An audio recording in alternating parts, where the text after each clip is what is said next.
Hi, everyone.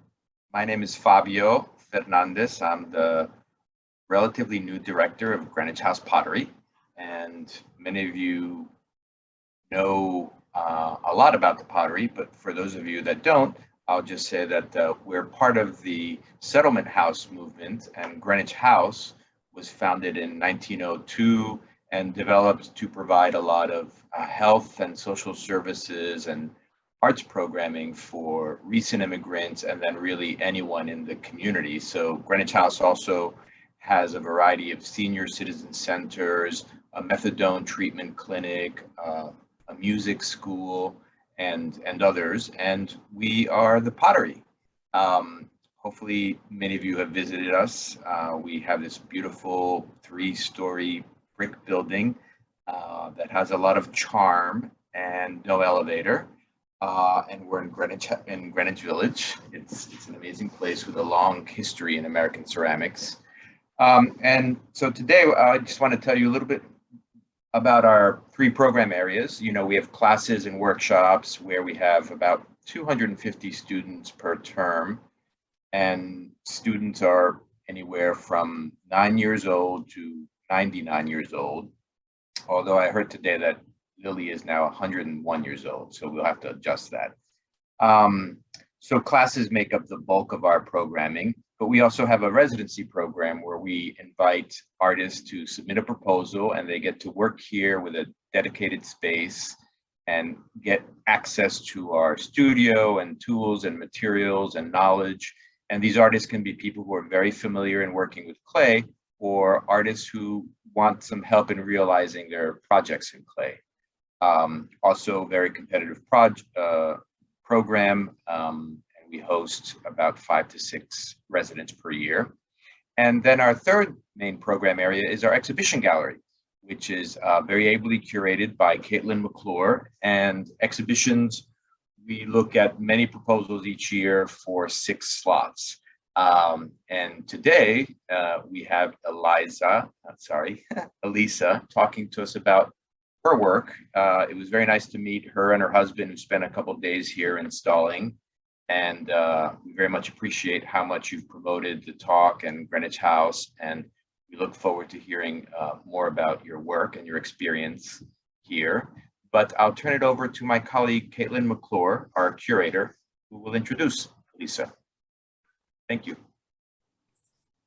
Thanks everyone for being here. Thank you, Fabio. Thank you, Lisa. Just so excited about this show. So just first, some ground rules about Zoom. I think we've all done it a lot of times, but I'm gonna say it anyway. If everyone could just stay on mute during the talk. Lisa is going to give her talk. I'm going to show a quick presentation just with some install shots from the exhibition. And then after that, we're gonna open it up for a Q&A. So if during the talk you have a really good question and you're afraid you're gonna forget it, feel free to just chat it, and that way we'll read it through it at the end. But at the end of the talk, if you have a question, feel free to unmute and we can have a conversation and get some questions answered. But without any further ado, I want to do a formal introduction for Eliza, and then we'll get started with the talk.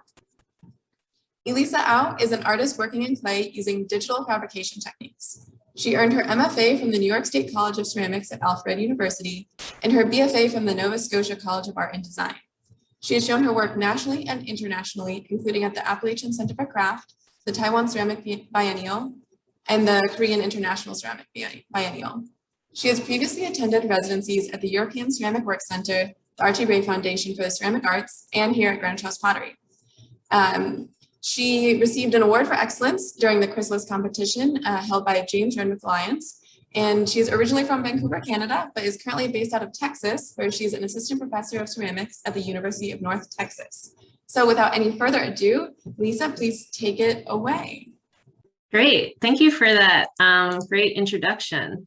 So I'm just gonna share my screen and then, oh, there we go. Great, I can see my presentation and also all of you. So yeah, I just want to say a really brief thank you to everyone at Greenwich House Pottery for having me and helping me with this show. It's just been a really great experience. I don't know how many years ago it was now, but it was like maybe close to like 13 to 15 years ago. I did do a residency there for about like 4 weeks before graduate school. So it was nice to kind of return there and actually have a show there. So, you know, the title of my talk is the same as my exhibition, which is called The Architecture of Solace. And just like a little bit about the title, you know, my work has really influenced by sacred space and the experience that we have in sacred space. So, you know, architecture almost acts as this kind of vessel or this site where we can really have this experience of kind of self-reflection and kind of healing and kind of realization. So that's kind of the really core of my work that I try to explore.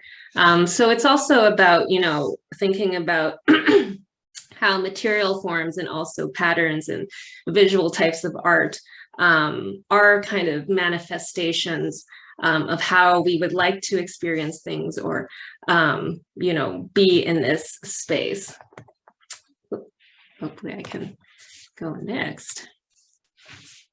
Oh, this is down key. Okay, so just a bit about my kind of background, and I'll kind of go fast because I have a lot of slides, and I usually kind of talk a bit fast, but I'm originally from Vancouver, Canada, and my parents are originally from Hong Kong. So they actually moved over in the late 60s already because they were, oh, yes. We can see all your slides right now, not just an individual slide.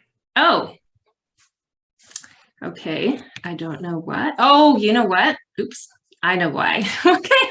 Okay, I know why. Okay, hold on. Sorry about that. Oops, you share this one. Can you see one slide now? Yes, like, yeah, perfect. Yeah, okay, all right. Sorry, I had to like reshare the screen. So thanks for that. Okay, yeah, so I'm from Vancouver, Canada. I was born there. And basically most of my adult life was there. And just to reiterate, my parents are from Hong Kong. They they moved over pretty early because they were afraid about 1997. That's when Hong Kong went back to China, and there was a lot of political stuff that happened. So yeah, I thought I would just start with kind of a cute slide, kind of where we live right now. So we've been here 2.5 years in Texas with my husband and my cat. So we are enjoying it quite a bit. I teach at the University of North Texas. So I'll talk a little bit more about that, but you know, we've had a quite positive experience here so far. So just getting into my work and like kind of the main themes of my work, architecture, pattern, and technology are the three main things that, you know, kind of intersect in my work. Architecture, it can be kind of more historical architecture with contemporary architecture. Most of that contemporary architecture is really kind of this idea of kind of reworking the historical kind of pattern motif of the arabesque. And obviously technology, I'm going to talk more about it, but I use 3D printing and other types of digital technology in my work. So just more kind of ideas of lattices and patterns and what structure is. So, I mean, we probably don't really think about like scaffolding as like kind of things that are art or kind of structural, but these are kind of really interesting to me because, you know, there is something that can be really beautiful, but it's also very structural. So those two things can really go hand in hand when we think ornament is just, or pattern is just something that you put on the surface. So it's kind of an expanded definition of what pattern and structure is. Just some kind of technical stuff here.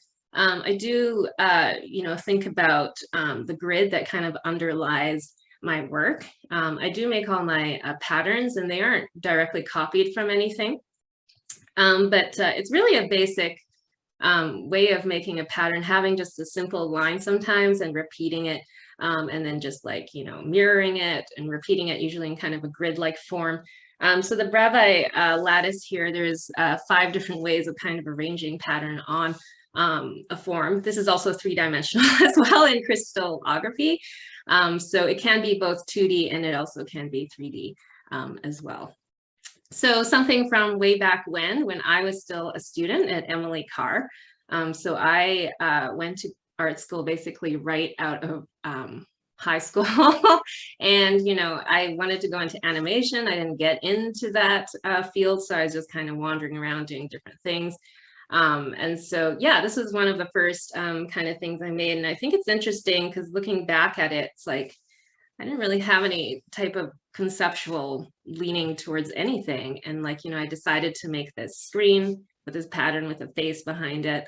And, you know, I was still, you know, really getting interested in maybe a little bit subconsciously, like kind of like pattern and kind of architecture in that way.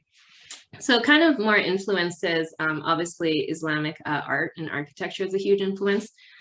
So, you know, these sort of niches with these sort of scalloped kind of entranceways are really beautiful, Islamic tiles as well. So that idea of kind of pattern and repetition in a sacred space to kind of really evoke a certain experience. The Eliza Cathedral. So this is the crossing tower and you're looking up. And so architecture with like a lot of light, a lot of kind of height as well to give you that type of experience. So obviously in all of this architecture, there is this like symmetry that's kind of happening. You know, the use of kind of color was all very influential in my work.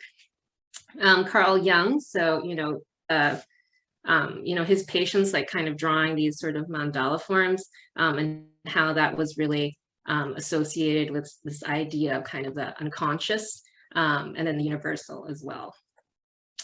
So getting into some more contemporary architecture, Zaha Hadid, you know, the idea of kind of using this really swooping kind of line in architecture. You know, I have this kind of idea of an expanded definition of what an arabesque is. You know, it's this curved line, but obviously it can be used in so many different ways.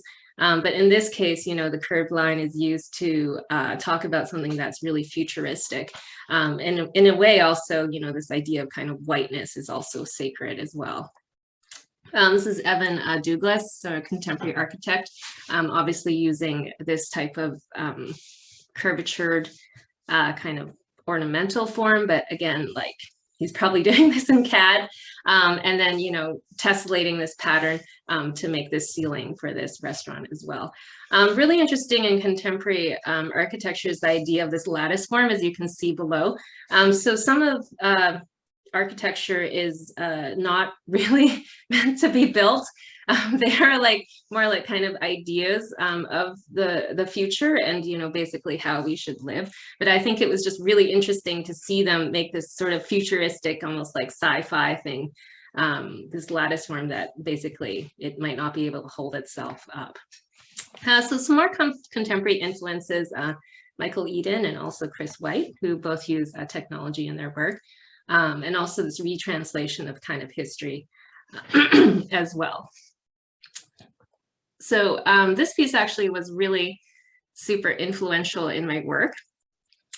So Marek Zakula, who's kind of an artist and designer, I believe from Israel, and he made this piece called the Porcelain Carpet. And yeah, this was a piece that was incredibly influential for me because, you know, he had this 3-dimensional dinner plate and then he put a 2-dimensional pattern on it. So it was this really intersection of 2-dimensional and 3-dimensional to make this entire installation, which was really interesting. So here are a couple questions, you know, that I probably I think about in terms of questioning my own work. You know, how does pattern signify or represent the unknown? How does my work represent the experience of sacred space? How does pattern speak about our relationship to the self, and how can working digitally change the dialogue between traditional and contemporary craft? So I'm not going to go through all of this, but I did make this kind of list here of, you know, different things that are associated with my work. Obviously, you know, the ideas of kind of jigs or molds that allow us to produce objects with greater uniformity, you know, ideas about pattern kind of changing over time and distance and trade, and, you know, pattern in sacred space as a way to represent something that is unknown or you can't see it. And obviously, this idea of transforming material into making something enchanted and sacred as well. So different kind of ideas of expanded ideas of what the arabesque is. So, it kind of evolved from that Egyptian kind of palette. But obviously it can be in writing, it can be in dance. You can see that there's wallpaper as well. So there's a lot of different translations of what that curved line could be. This is kind of a really early piece that kind of was the first step into making kind of large installation pieces. So this was my undergrad show right out of NASCAD, which is Nova Scotia College of Art and Design, now university. So it was like, using kind of multiple plates and then, making them different kind of heights and then kind of joining them all together to create a big form. So you could look into them or, I also installed them on the wall as well. So, I mean, it was a very technical challenge, but then also it was making something large enough that you could have a relationship with the body rather than something you just, you pick up and you can own it by holding it in your hand as well. So, just on the more technical side or just practicality side, doing large projects does take a lot of planning and thinking about how you're going to complete it in time. And then also the installation of it, and then particularly the hardware of it, because, these things have to stand up or have to be attached to things, is a big challenge and still is a big challenge for me, depending on what I'm trying to do. So after my undergrad, I went to Kohler as an intern with the Arts Industry Program, which was an incredibly amazing experience. I'd really suggest it to any student or anyone who's interested in mold making because it's so amazing. It really made me see how basically, clay is a job. Like, these people are not artists, they're, laborers. But it's like, how is clay really connected to the real world? Because we're not connected to things that perhaps were produced at Home Depot or something like that. The normal people wouldn't know how that was produced. So that was a really eye-opening experience. After that, I did a couple of things, but I also did a residency with the Museum of Contemporary Craft in Portland, which is no longer around. I created this large sort of installation, which was based on the eye of the hurricane, and you could walk basically into it. And it was like this lit sort of space that would kind of enclose you like a womb. This is me when I was younger. And so I lived in a shack that was actually down the hill, and I made all these bricks. And then I fired them. There was a small gas kiln outside, but also at the Oregon College of Art and Craft at that time as well. About 2 years after on my undergrad, I started graduate school at Alfred, and that's in Western New York. I think a lot of people here are quite familiar with that school. And it was really an amazing experience, very different from my undergrad.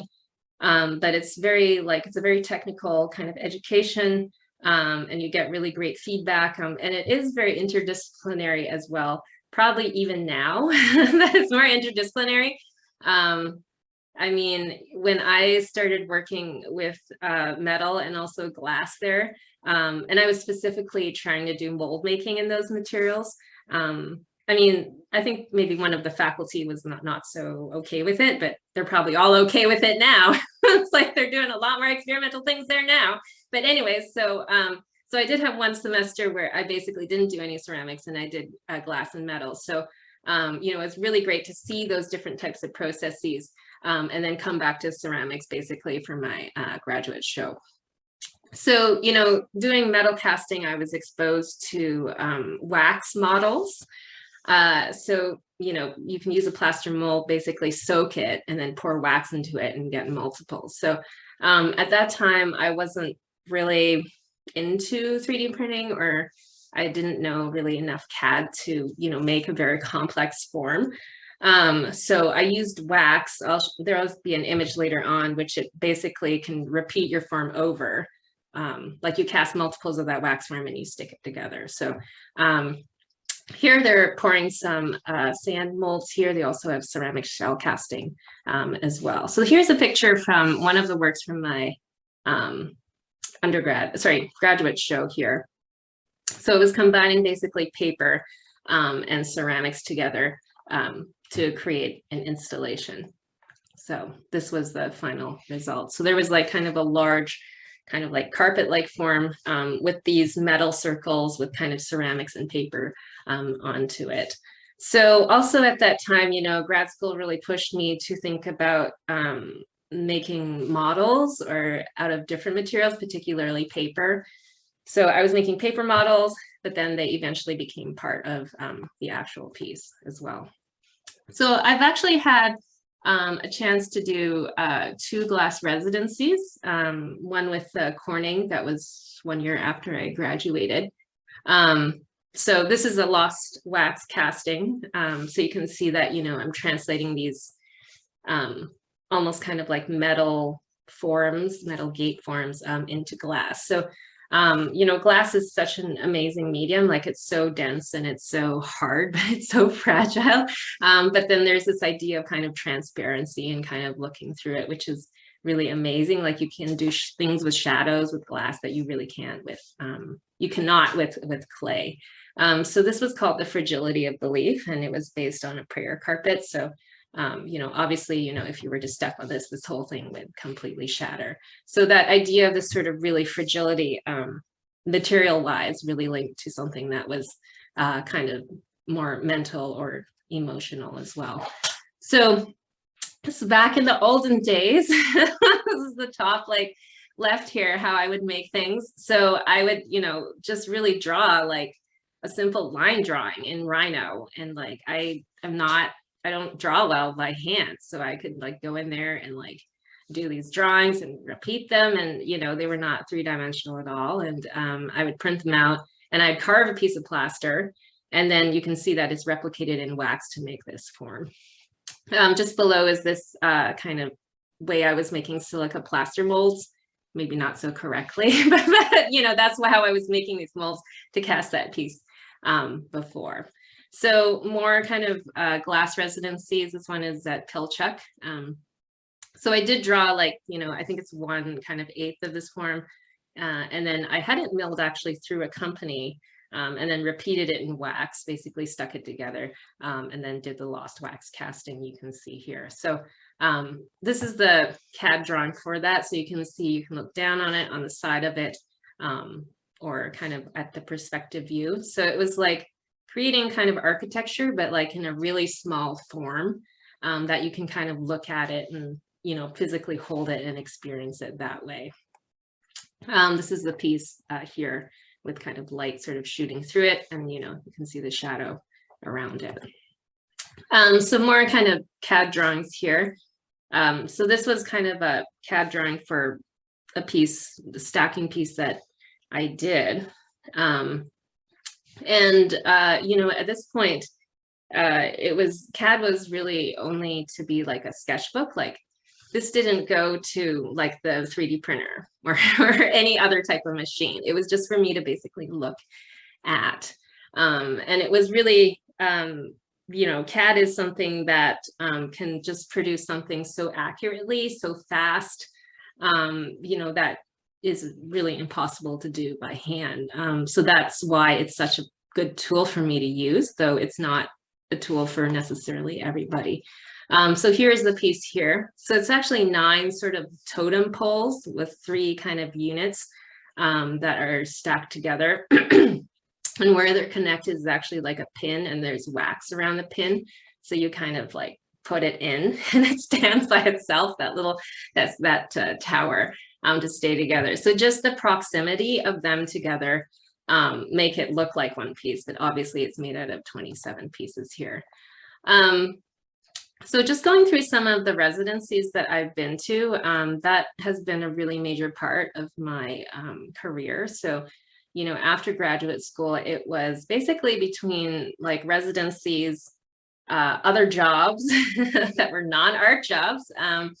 And then some adjunct teaching, you know, so it was really bouncing all over the place, but I was really based in like Vancouver, I mean, in Canada, and my home at that time. So the European Ceramic Work Center, they're actually not at this location anymore. But it was a really super great experience. So I was doing an installation there based on these mercanas, which are these kind of scalloped kind of niches or forms that I was really, really interested in. So there actually, you know, I worked with the CNC mill. In this case, like I was milling the mold, so you can see that the negative part was where the clay was poured in, and it would give me the pieces of the actual artwork. So you can see here up on the upper left here, there's like almost this like bun sort of like form that was basically like a setter for the piece. So it was fired to cone 6, I think. And then it was popped off, and then I do a low fire to like cone 04. So actually that's a technique that I use actually quite often in terms of making very complex sort of lattice-like forms and having them kind of stand up in the glaze firing, or not like completely collapse. So here's the finished piece here. They usually have this sort of final presentation of your work, and this was the kiln bed for one of the blouse. It was a good size for that. So it's interesting kind of having it as a finished piece. You know, when making lattice forms, it's like there's no real kind of like volume, like you can really look through it. So it's just a really different experience than like a tile. That's something that's really flat, and you know, it has like a lot of volume as well. So again, you know, kind of playing with shadows with that form.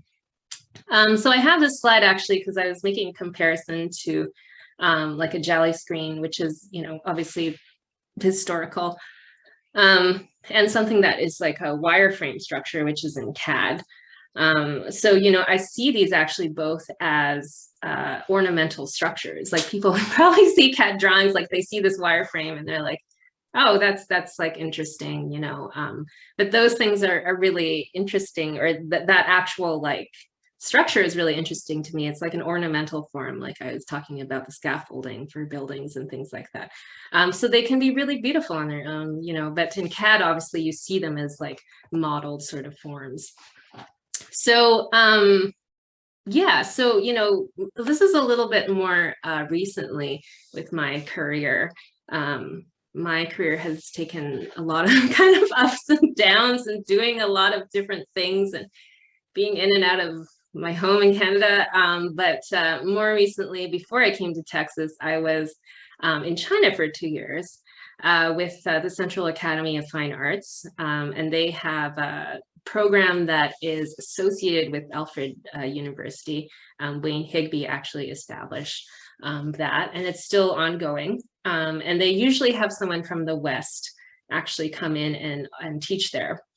So actually, I was the first female person to teach there, and also the first person with any type of Asian kind of heritage going there. So it was really different, and it was really challenging, and it was both like a professional and a personal sort of experience. So you know, Beijing is northern China, is completely different from Hong Kong, from southern China, just like so different. You know, I didn't really realize how westernized like my mom was, or my, you know, my parents were, because I mean, Hong Kong was a British colony.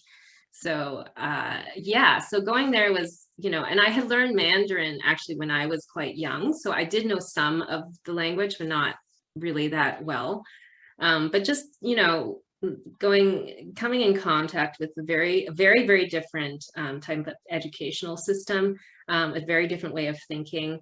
Yeah, just a lot of cultural things were really different, but very, it was very illuminating, I'd have to say. And then also I included in the bottom kind of right here, the students go to Jingdezhen every spring semester, so they get to actually produce work there with the artisans, which is really interesting to see. Highly recommended to go to Jingdezhen at least once in your life. as a ceramic artist. So I had the chance to do a show at the pottery workshop, both in Jingdezhen and also in Shanghai. So this is the type of work that I made. I made very monochromatic work when I was there, but I did start to make these sort of slotting structures, like the bowl that you see in the bottom left-hand corner. So that's ideas kind of slotting. And I use a variety of programs to make that kind of work, but I was really interested in the idea of flat pack. You know, if you buy something from IKEA, it's in parts, and then you slot it, go to home and slot it together, and say, oh, it's like a three-dimensional thing. So, you know, that was that idea of that kind of folding or having something kind of transportable or kind of compact in some sort of way. This is kind of more work from that time as well. This is not that large. So it's like two forms that, you know, obviously you can slot together to make this almost like this wheelbarrow kind of form. So the actual tiles, the pattern on them is actually really quite complex, but the actual form in total is, I mean, obviously it's like a pillar. It's quite, you know, it's quite simple. So, you know, this is kind of more of the actual process of the work. So you can see that, you know, these are all individual tiles. They were fired to cone 10, actually more like cone 11. So, and then then I do a low fire glaze and then slot it together rather carefully. and then it goes into the kiln, and it's going to around 04. So in China, it's a very different system. Like they don't have cones. And they also go by Celsius. So it was a little bit of an adjustment as well. I don't really have like a totally organized system of slotting or holding these. But you can see that it was just like bricks and just like people holding them to put it together. You know, this is the way that, you know, I'd put it together before it went into the kiln. So more recently, I feel like this was actually right when the pandemic happened. I've been making more volumetric forms. So, I mean, obviously forms that are not just tiles by themselves and cold kind of joined. So I've been making more kind of volumetric forms. So this was a very challenging piece to do.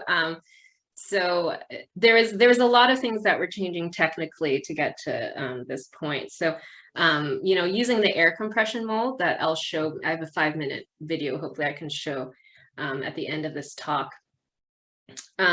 Really started before China actually, and then I've just been kind of building on it bit by bit.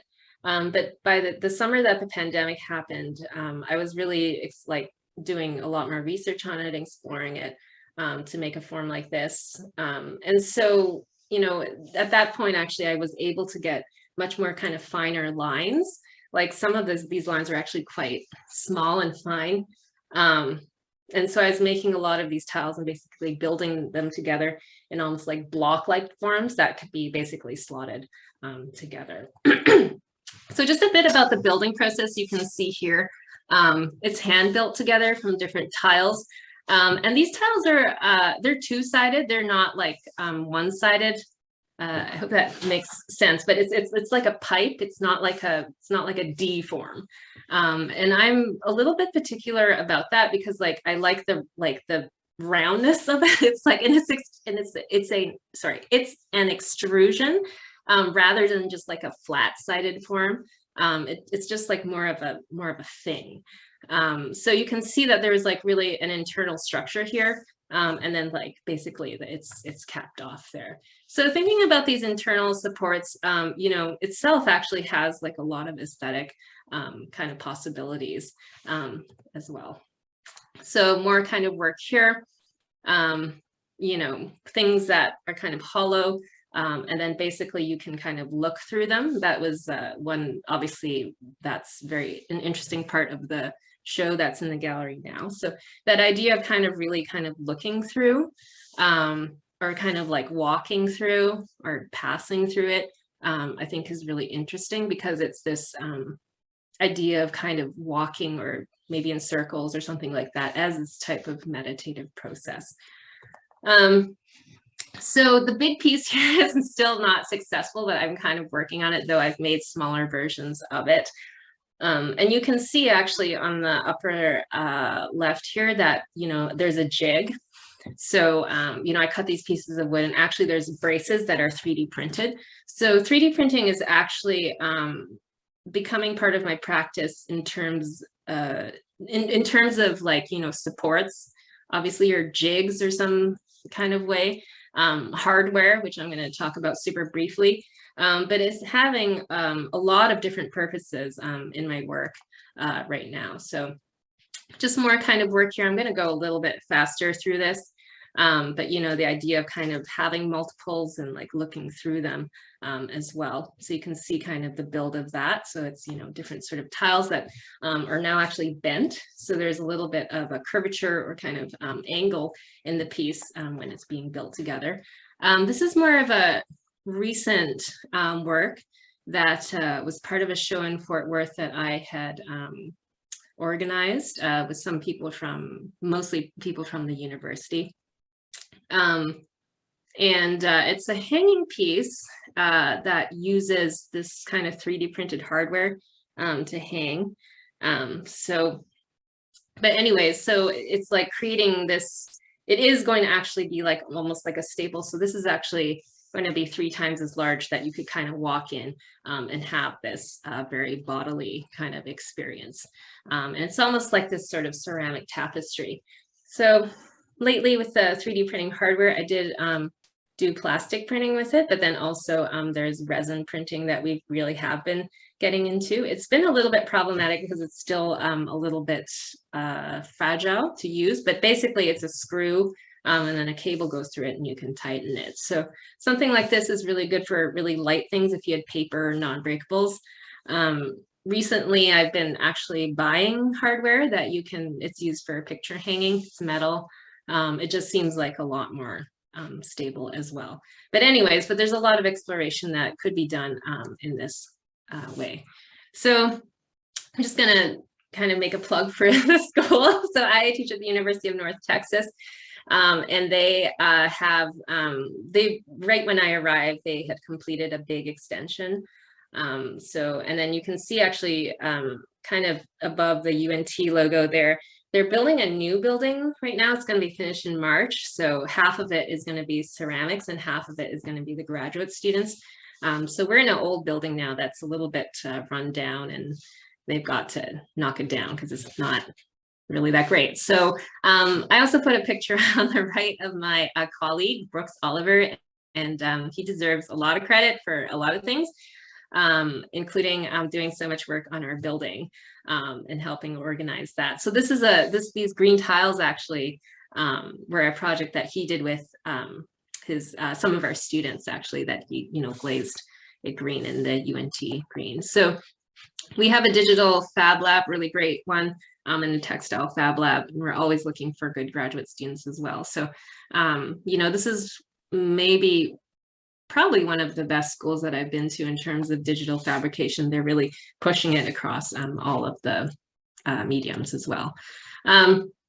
So I know that, time is getting a little bit on the tighter side. So I'm just going to go a little bit fast through this, but this was the process that I did in terms of creating the work in the show. So obviously I modeled it in CAD and then I, replicated to see how it is. That was just a general kind of rendering of how the actual work will look in the gallery. So the models are 3D printed. So you can see that it's printed in actually 4 parts. Because I don't have a printer that's like that humongous. So pretty much all my models are made in this particular way, printed in pieces, basically joined together, and then a mold is cast from that. So you can see this is the compression mold on the right. And on the left actually is a mold for the actual tile. So each of the bricks that you see are actually made out of 3 parts, the lattice form, and then 2 of the tiles that, the image on the left, it makes a mold of. And that had some technical things to figure out. You can see that those square pieces actually drop out because they're difficult to take out. So more things about, I work outside when I was casting because it's really messy, and I have this kind of setup kind of going on. And then I use a spare bedroom, which I'm in right now, for, you know, more of the studio stuff that I can join together as well. So I mostly try to work at home, though sometimes I do work at school a little bit because I only have a smaller kiln at home. So these were more like tests about how I wanted to make this brick. So I did do like different kind of configurations. And this one I think is a little, like quite a bit smaller. So the model was printed more than once. So, you know, anyway, so you can see on the right here, you know, I'm really interested in that sort of void and how those kind of voids kind of work. But anyway, so this was you know, the show was really an exploration of how I could play with different sort of voids or kind of spaces. So, you know, you have the little square that you can look straight through the tile, then you've got this sort of voids behind the screen, and then like there's another hole actually you can look straight through it. So anyway, so there's a lot kind of things going on. And also it's something that obviously is really, the slipcast is solid and something that's perforated. So those two things kind of coming together.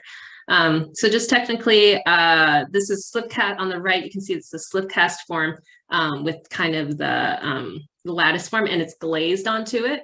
It's not actually joined. So it's actually two different clay bodies that are put together. So you can see, actually, the one on the left is an old picture because I think that's joined together. That didn't work that well. Anyways, this is the kiln at home. So I did bisque all of them at home. And then I glaze fired them at school in a gas kiln to cone 6. So this was like done in the usual manner of bisquing and then glazing to make those. So making the frame for which kind of holds the bricks. So you can see that I've used CNC at school. There's two kind of holes in it to screw kind of a bolt through it. So this is the installation of the show. You can see that, you know, actually there's a hole in the tile and it goes through, and then you screw on the bolt by hand. I usually don't put too many photos about my packing process, but I have recently started using a gaylord crate, which is a plastic crate that can be folded up and down really fast. And, you know, it's just really amazing because it does take me like half a day to put like a crate together. Honestly, I'm not a carpenter. So this way of packing has actually really made my life a lot easier. So thank you. That's all I have in terms of the presentation. I don't know if we have time for the video, but if not, Caitlin, you have the link and you can share that with everybody. So. Yeah, thank you so much. I'd like to also endorse the gaylord crate. As someone unpacking a crate, I thought it was fantastic. Huge help. Okay, so I'm going to quickly show just a short video of install images from the exhibition, and then we're going to open up the Q&A. So bear with me one moment as I share my screen.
Okay, so just another plug for the gallery. It's open by appointment only. So if you'd like to come see the show in person, you can make an appointment either online or you can send me an email. I would definitely advocate for, if you're in the New York area, coming in to see the show in person. It's pretty wonderful. And I will, I'll set up an iPad with a YouTube video that Eliza sent me that shows kind of like the technical process of putting her work together. But I'll stop talking so we can open up the Q&A. Please feel free to unmute yourself and ask any questions that you have. If you don't want to speak out loud, don't worry. If you want to chat your question, I'm happy to read it out.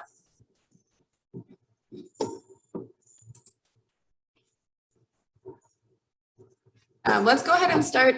Magdalene had chatted a question earlier, and her question is, your work looks to channel the experience of sacred spaces. Does this drive come from a particular experience of sacred spaces, i.e., was any stage of your life based in a particular religious tradition?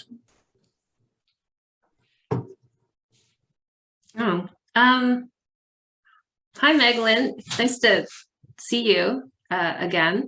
Yeah, does this drive come from a particular experience of sacred spaces?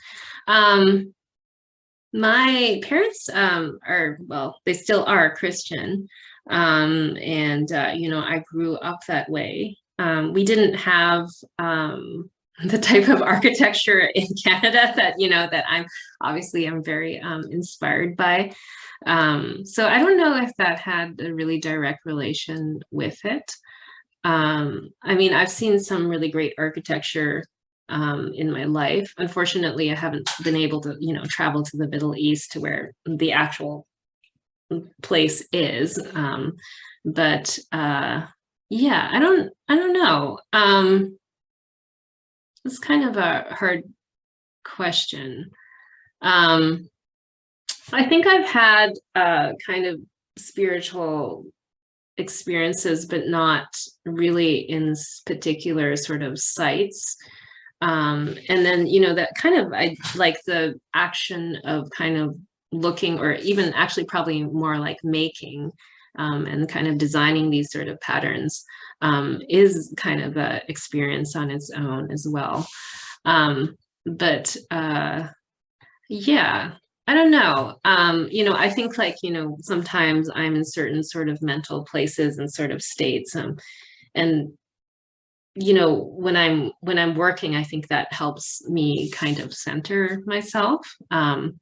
But yeah, I don't know how to answer that question. I hope that was somewhat of an answer. Yeah. Yeah, thank you very much. And it's interesting to hear you talk about the process too, as if not accessing sacred space, then accessing at least, I don't know, more meditative sort of space. Great. Yeah. Yeah. So thank you. Yeah. Can I ask about your residency at Kohler? Yeah. A little bit, like, what did you do, and also how was your experience with the staff there? Like, you know, what were the interactions that you had? Yeah, it was a long time ago. I was an intern there. Like, I've never been a resident artist there, but it was really positive. At that time, actually, Beth Littman, she's a glass artist. She used to be the person who ran that program, that arts industry program. And then the technician there was Monty, who I think has gone on to other things. So so all the people are really different now, but from the interactions that I had at that time, it was incredibly positive. So as an intern, basically you're almost like the technician sort of assistant. So you help with any resident artists there. You kind of keep the space clean or anything else that they need you to do, and then you have access actually to all their facilities, like all their clay and plaster. You can make your own work there as well. So it's a great experience.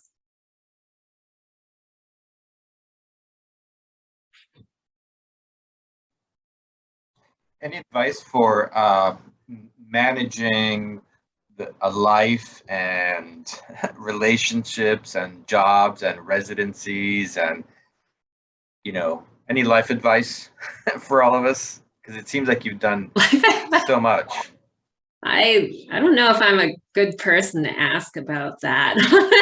Honestly, like, I don't know. I think I've kind of like stumbled through a lot of stuff. And you know, one thing that I would, from my perspective, kind of suggest to people is, or really anybody, but is just to really be very focused. It's very easy to become very distracted by things that are not important in life in general.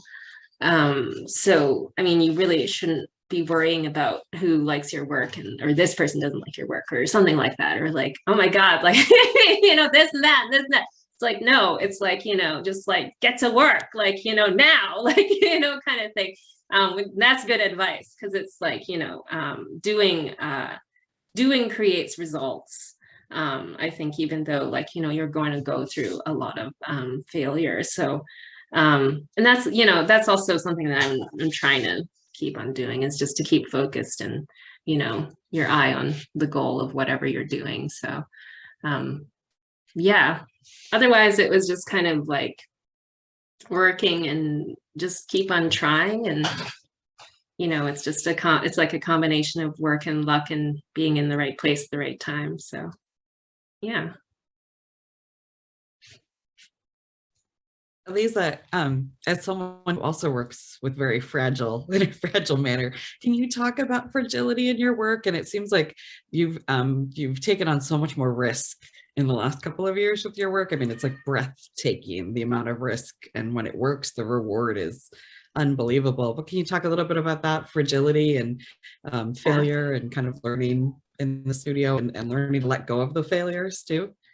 Yeah, that's a good question. Thanks for saying that. You know, I think your work is probably more fragile than mine, very honestly. It probably break a lot easier than mine. But yeah, I think that you know, the fragility definitely has a lot of issues, obviously, that things break in shipping, or maybe you're like making it and it collapses and things like that. But then that fragility is it's valuable because like basically you've worked with it enough that you can figure out, oh, I can do this with it, right? So someone just coming along and like working with it, they won't be able to achieve that result right away. So it you know, that box piece was a big pain. It's like it was built twice. And I was like, yeah, it's been like, you know, like 6 to 8 months doing this thing. Like, so, and I'm like, and I made one piece. I'm like, is this gonna be worth it? And it's like, you know, but that it's like, you know, I feel like when you've like invested so much like love and like patience and like everything, and it's like, and it's one thing, and it shows it. Right. It will show it, and it will reap rewards of whatever you've put into it. So, you know, I think it's a very different mindset when you know, when it's like production, it's like, I got to have 100 things, and it's like, and I've got that volume now, you know, and so it's really different. But yeah, I generally don't give up on things. That you see like that tall thing, I was like, okay, no, not now, because I need to go do some other things. So, yeah, not taking failure too hard, I think, just professionally and also, you know, personally in life and things like that. It's a really huge learning curve.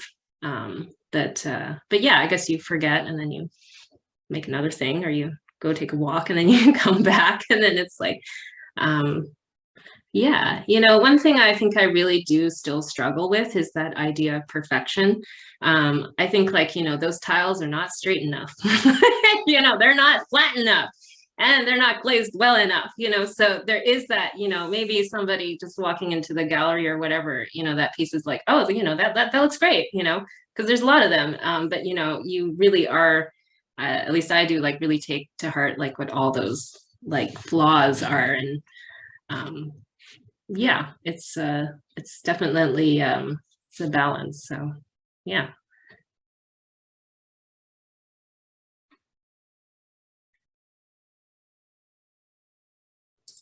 Okay, well, it's 6 o'clock. I'm going to, you know, give one more second. Does anyone have any last question before we say goodbye today?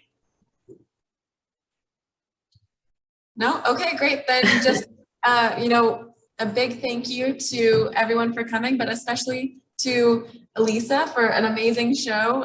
So excited to have had you here and to have this work up through February 4th.